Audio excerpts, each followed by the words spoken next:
నువ్వు చచ్చిపోవాలి, నువ్వొక్క దరిద్రుడివి, ఈ దేశంలోకి వెళ్ళి నిన్ను ఎల్లగొట్టాలి.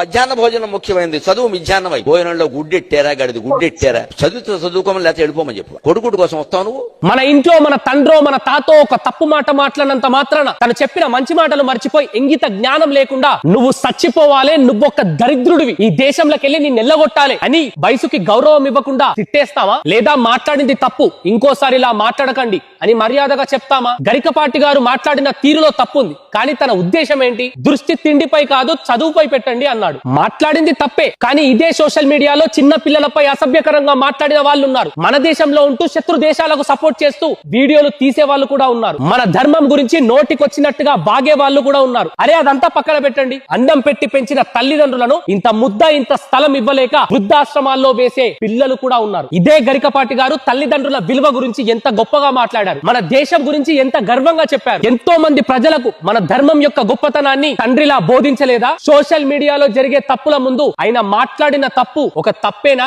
చెప్పండి, తప్పుని తప్పే అని చెప్పండి. కానీ తను గతంలో చెప్పిన మాటలు మరిచి ఒక్కటే పట్టుకొని తన అనుభవాన్ని, తన వయసుని, తన ప్రవచనాలను మరిచి మదమెక్కిన మాటలు మాట్లాడకండి. అయ్యా గరికపాటి గారు, మీరంటే అమితమైన ప్రేమ, అభిమానం, గౌరవం మాకుంది. మీరు మాట్లాడిన మాటల్లో తప్పుంది. అన్నం ముద్ద కోసం పరుగులు పెడుతున్న ఎన్నో పేద కుటుంబాలున్నాయి. చదువు విలువ తెలియక ఆకలనే పొట్ట నొప్పితో గిన్నె పట్టుకొని స్కూల్ కి వెళ్తే కడుపు నిండుతుంది అనే కారణంతో స్కూల్ కి వెళ్లే పిల్లలు చాలా మంది ఉన్నారు. ఉచిత మధ్యాహ్న భోజనం వచ్చిన తర్వాత గవర్నమెంట్ స్కూల్ కి పిల్లలు అధికంగా వెళ్తున్నారు. గరికపాటి గారు, దయచేసి మీరు మాట్లాడిన మాటలు వెనక్కి తీసుకోండి చాలు.